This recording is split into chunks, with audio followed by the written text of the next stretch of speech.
পাশের বাড়ির এক ভাবি এসে, তা কি করবো, ঘরে কিছু নেই, তা ঘরে ছিল সামান্য একটু সুজি, তা সেই সুজি টুক দিয়ে 4-5টা মিষ্টি এরম করে বানাই দিলাম। আসসালামু আলাইকুম। চলে গেলাম একটা কড়াইতে, দিয়ে দিলাম 2 চামচ ঘি।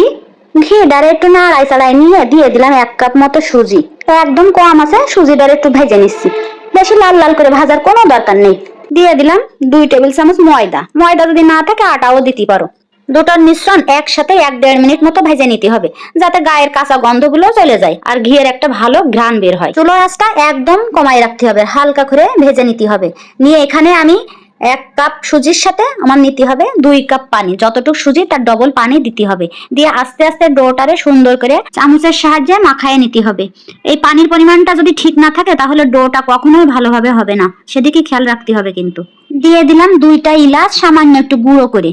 ডোটা প্রায় রেডি হয়ে গেছে, যখন দেখবেন এমন গোল করা যাচ্ছে ঠিক তখন বুঝবেন ডোটা রেডি হয়ে গেছে। তো আমি এখানে সামান্য একটু ঘি নিয়ে ডোটা সুন্দর করে মেখে ঝুঁকে নেবো, মথে নেবো। ডোটারে সুন্দর করে চেপে চেপে মথে নিতে হবে, একটু করে ঘি লাগাতে হবে, আবার মথে নিতে হবে, এইভাবে করে ভালো করে মথে নিতে হবে। মথে নিতে হবে, মথে মথে মথে মথে সুন্দর করে মথে না নিতে পারলে ডোটা যদি ভালো না হয় তাহলে কিন্তু আপনার মিষ্টিটা সুন্দর ফুলবে না। এই জন্য ভালো করে মথতে হবে, মথে মথে মথে। এবার এটারে আমি 5 মিনিটের জন্য ঢেকে রেখে দেবো। তো ভালো কথা ডোটা মথার সময় একটু সামান্য নুন দিয়ে দিন কিন্তু মনে করে। এবার চলে গেলাম চুলোতে, একটা প্যানে নিয়ে দিলাম 2 কাপ চিনি আর 2টা এলাচ ফল, আর দিয়ে দিলাম 2 কাপ পানি। দিয়ে এবার এটারে ভালো মতো জ্বালাতে হবে। জ্বালায় জ্বালায় জ্বালায় যখন দেখবেন একটু চিটচিটে ভাব চলে আসে তখন ঢাকনা দিয়ে এটারে ঢেকে একপাশে রেখে দিতে হবে। এইবার সুজির ডোটারে বউ সাজায় রাখার দিন শেষ হয়ে গেল। আমি আরো একটু সুন্দর করে চেপে চেপে মাইখে নিলাম।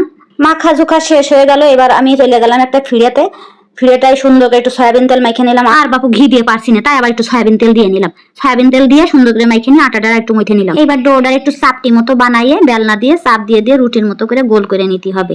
তবে একটু খেয়াল রাখতে হবে এটা যেন একটু মোটা হয়, কারণ বেশি পাতলা হয়ে গেলে এটা কাটা যাবে না। সুন্দর করে একটু মোটা মতন রুটিটা করে নিয়ে এবার এই যে আমি চাকুর সাহায্যে কেটে নিলাম। আমি স্কোয়ার শেপে কাটছি, আর চারিপাশে যে বাড়তি আটাগুলো আছে সেগুলো সাইজ করে নিচ্ছি। আপনারা আপনাদের ইচ্ছা মতো এখানে ডিজাইন করে কেটে নিতে পারেন।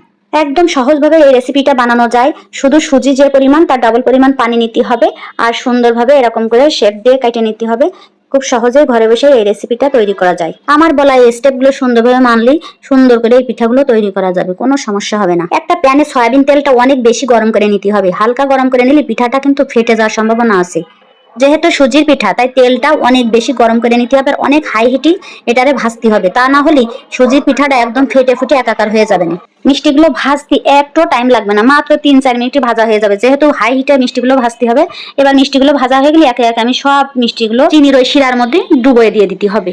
মিষ্টিগুলো একটু ডুবো ডুবো ভাবের ভিতরে রেখে ঢাকনা দিয়ে ঢেকে রেখে দিতে হবে। আধ ঘন্টা পরে এসে দেখে মিষ্টিগুলো সব টুপা টুপা হয়ে গেছে, ভিজে একেবারে নরম হয়ে গেছে। খাতি যে কি মজা, গালে দেওয়ার সাথে মনে হচ্ছে টুস টুস করে গালের মধ্যে সব ঢুকে যাচ্ছে। তো আমার রেসিপিটি ভালো লাগলে নিজেদের টাইমলাইনে শেয়ার করে রাখতে পারো, আর বন্ধুদের মাঝেও শেয়ার করে দিতে পারো। সবাই অনেক বেশি ভালো থাকো। আল্লাহ হাফেজ, ধন্যবাদ।